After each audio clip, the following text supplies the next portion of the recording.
नमस्कार दोस्तों, स्वागत है आप सभी का एक बार फिर से आपके अपने YouTube चैनल टीबी क्लासेस पर। आज के वीडियो में हम बात करने वाले हैं बेसिक जीके बोलो चाहे आप स्टैटिक जीके बोलो, जिसमें हम पॉलिटिकल, हिस्ट्री और साइंस के कुछ बेसिक क्वेश्चन देखेंगे। वीडियो आपके लिए बहुत ही ज़्यादा हेल्पफुल रहेगा, वीडियो के लास्ट तक बने रहे। ठीक है फ्रेंड्स, तो चलो स्टार्ट करते हैं। तो आज का हमारा पहला प्रश्न है कि योजना आयोग कब बनाया गया। यह क्वेश्चन ऐसे आ सकता है कि योजना आयोग का गठन कब हुआ। तो क्वेश्चन का राइट आंसर हो जाएगा 1950। अगर हम डेट की बात करें तो 15 मार्च। ठीक है फ्रेंड्स, 15 मार्च 1950 को योजना आयोग का गठन हुआ था और उस समय प्रधानमंत्री कौन थे? पंडित जवाहरलाल नेहरू। यानी हम बोल सकते हैं कि प्रधानमंत्री पंडित जवाहरलाल नेहरू की अध्यक्षता में 15 मार्च 1950 को योजना आयोग का गठन हुआ। क्लियर। अगला प्रश्न है कि योजना आयोग का प्रतिस्थापन किस से हुआ। यानी योजना आयोग का प्रतिस्थापन किस से में हुआ।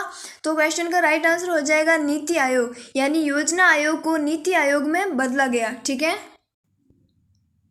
अगला प्रश्न है कि स्वच्छ भारत अभियान है जो कब आरंभ हुआ। तो क्वेश्चन का राइट आंसर हो जाएगा 2 अक्टूबर 2014 को स्वच्छ भारत अभियान शुरू हुआ। और फ्रेंड, जो 2 अक्टूबर है उसे गांधी जयंती के रूप में भी मनाया जाता है। क्लियर। फिर अगला प्रश्न, क्वेश्चन नंबर 5, भारत की स्वतंत्रता के समय गवर्नर जनरल कौन थे। बहुत ही अच्छा क्वेश्चन है। भारत की स्वतंत्रता के समय यानी 1947 के समय जो भारत के गवर्नर जनरल थे वो कौन थे फ्रेंड्स? Lord Mountbatten. क्लियर। फिर अगला क्वेश्चन, निम्नलिखित में से बौद्ध धर्म एवं जैन धर्म में पर्याय है। या फिर क्वेश्चन ये है कि निम्नलिखित में से बौद्ध धर्म और जैन धर्म में क्या समानता है। यानी दोनों धर्मों ने किस पर समानता दर्शाई। तो क्वेश्चन का राइट आंसर हो जाएगा अहिंसा। ठीक है। फिर अगला प्रश्न, त्रिपिटक का धार्मिक ग्रंथ है। यानी फ्रेंड, जो त्रिपिटक है वो किस धर्म से संबंधित है। तो क्वेश्चन का राइट आंसर आ जाएगा बौद्ध धर्म से। यानी कौन कौन से पिटक है फ्रेंड्स? सूत पिटक, विनय पिटक और अधिगम पिटक, जिनका संबंध है बौद्ध धर्म से। और बौद्ध धर्म के संस्थापक गौतम बुद्ध। नेक्स्ट क्वेश्चन, बौद्ध धर्म को मानने वालों की सर्वाधिक संख्या किस राज्य में है। यानी कौन से राज्य में सर्वाधिक बौद्ध धर्म को माना जाता है। तो भारत के महाराष्ट्र राज्य में। क्लियर। फिर अगला, भारत का प्राचीनतम दर्शन है। हमारा भारत है जो फ्रेंड्स, उसके काफ़ी सारे दर्शन है, जैसे सांख्य हो गए, योग, न्याय, मीमांसा, वैशेषिक दर्शन। ठीक है। तो उन सब में से जो प्राचीनतम है वो कौन सा है फ्रेंड्स? सांख्य दर्शन, जिसके प्रवर्तक कौन है? कपिल मुनि। क्लियर। फिर अगला, सांख्य दर्शन के संस्थापक अभी बताया। सांख्य दर्शन के संस्थापक बोलो चाहे प्रवर्तक बोलो, कौन है? कपिल। ठीक है। और न्याय के हो गए फ्रेंड्स महर्षि गौतम। और पतंजलि किसके हैं? योग के। अगला प्रश्न, योग दर्शन के प्रतिपादक या प्रवर्तक कौन है? अभी बताया आपको, योग दर्शन के पतंजलि। फिर अगला, शून्यवाद के प्रतिपादक कौन है। अच्छा क्वेश्चन है। शून्यवाद जो है उसके प्रतिपादक कौन है। तो क्वेश्चन का राइट आंसर हो जाएगा नागार्जुन। अगला प्रश्न, अष्टांगिक मार्ग किस धर्म से संबंधित है। ये फ्रेंड्स, जो अष्टांगिक मार्ग है वो किससे संबंधित है। तो बौद्ध धर्म से। यानी अष्टांगिक मार्ग का संबंध बौद्ध धर्म से है। फिर अगला प्रश्न, आजीवक संप्रदाय के संस्थापक कौन है। ये भी अच्छा क्वेश्चन है। आजीवक जो संप्रदाय है उनके संस्थापक कौन है। Option number C, Makkhali Gosal. फिर अगला प्रश्न, न्याय दर्शन के लेखक यानी जो न्याय दर्शन है उनके लेखक कौन है। गौतम। यहाँ पर लेखक की जगह अगर प्रवर्तक भी आए तो भी हमारा आंसर यही होगा। फिर अगला, भारतीय जनता पार्टी की स्थापना कब हुई। तो फ्रेंड, जो भारतीय जनता पार्टी है यानी बीजेपी, उसकी स्थापना कब हुई थी। तो क्वेश्चन का राइट आंसर हो जाएगा 6 अप्रैल 1980। यानी 6 अप्रैल 1980 को भारतीय जनता पार्टी की स्थापना हुई। अगला प्रश्न, भारतीय जनता पार्टी का चिन्ह क्या है। तो फ्रेंड्स, आप जानते हो कि जो बीजेपी है उसका चिन्ह क्या है?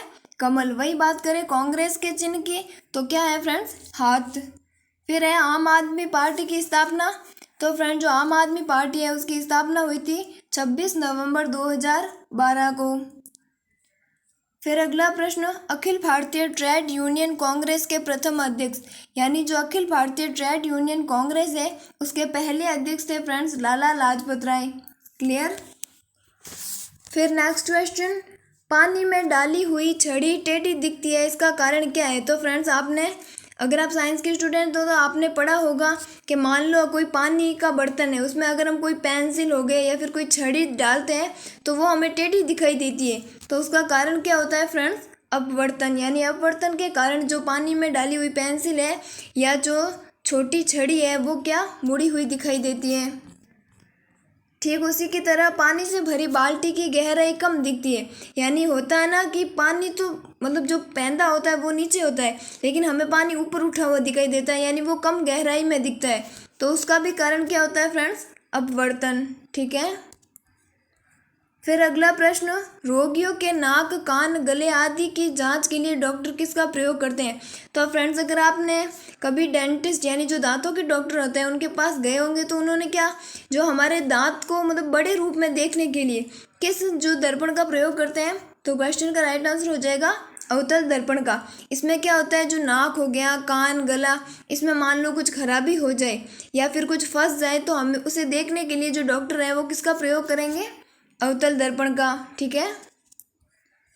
फिर अगला प्रश्न, मोटर गाड़ी के चालक के सामने लगा रहता है। फ्रेंड्स यहाँ पर आपको करेक्शन करना है, यहाँ सामने की जगह है पार्श्व में। यानी जो गाड़ियों के जो पार्श्व दर्पण होते हैं साइड वाले, उनमें किस दर्पण का प्रयोग किया जाता है? तो क्वेश्चन का राइट आंसर हो जाएगा उत्तल दर्पण। इससे क्या होता है फ्रेंड्स, हम ना काफ़ी दूरी तक पीछे के वाहनों को देख सकते हैं। तो क्वेश्चन ये आएगा कि मोटर गाड़ी के जो चालक होते हैं उनके जो गाड़ियों के पार्श्व में जो दर्पण लगा होता है वो कौन सा दर्पण होता है? तो हमारा राइट आंसर हो जाएगा उत्तल दर्पण। ठीक है फ्रेंड्स। अगला है संसारण किस प्रकार की अभिक्रिया है? तो फ्रेंड जो संसारण है वो एक प्रकार की उपचयन अभिक्रिया है जिसे हम ऑक्सीकरण अभिक्रिया भी बोल सकते हैं। ऑक्सीकरण अभिक्रिया में क्या होता है फ्रेंड्स, O2 जुड़ती है और अपचयन में क्या होता है, हाइड्रोजन जुड़ती है। फिर अगला प्रश्न, निम्नलिखित में से किसने आणविक सिद्धांत प्रतिपादित किया? यानी आणविक सिद्धांत के प्रतिपादक कौन थे फ्रेंड्स? John Dalton. इन्होंने ही बोला कि जो परमाणु है वो क्या है, अविभाज्य कण है, यानी परमाणु को और आगे नहीं तोड़ा जा सकता। फिर अगला प्रश्न, किसी परमाणु के बाह्यतम कोश में कितने इलेक्ट्रॉन रह सकते हैं? तो फ्रेंड्स ये तो आपने पढ़ी होगी कि किसी परमाणु के बाह्यतम कोश में कितने इलेक्ट्रॉन रह सकते हैं। तो फ्रेंड्स क्वेश्चन का राइट आंसर हो जाएगा 8 इलेक्ट्रॉन। अगला प्रश्न, अनिश्चितता के सिद्धांत का प्रतिपादन किसने किया? बहुत इंपॉर्टेंट क्वेश्चन है। हाइजेनबर्ग का अनिश्चितता का सिद्धांत आपने फिजिकल केमिस्ट्री में पढ़ा होगा।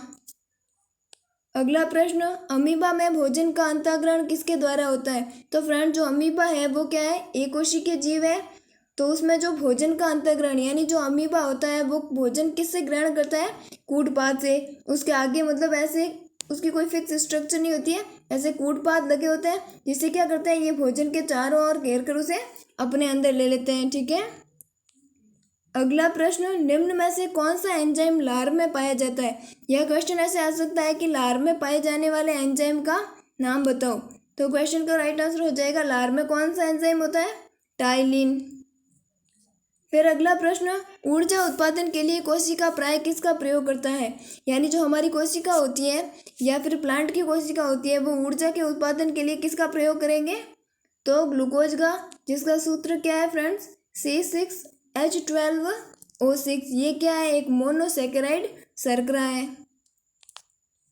तो ये तो आपने क्वेश्चन मतलब 30 क्वेश्चन देखे।